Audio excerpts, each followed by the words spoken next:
Bola.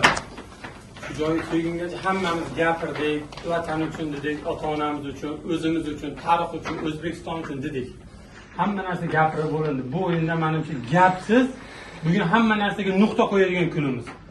3-4 yildan beri birgamiz, hammamiz oilamizdan ko'p bir-birimizni ko'rdik yerda.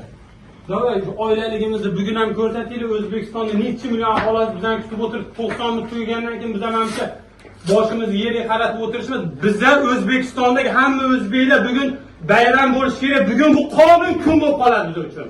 Hamma miyasiga sig'dirsin. Bugun bu kun tarixda qoladigan kun biz uchun. Faqat plyusga. Bizda bitta o'yin bor. Qatar bilan o'yin kerak emas bizga. Bugun hal qilamiz hamma narsani. Davay, hamma birga bo'lsak, bular bizdan kuchli emas hech qaysi.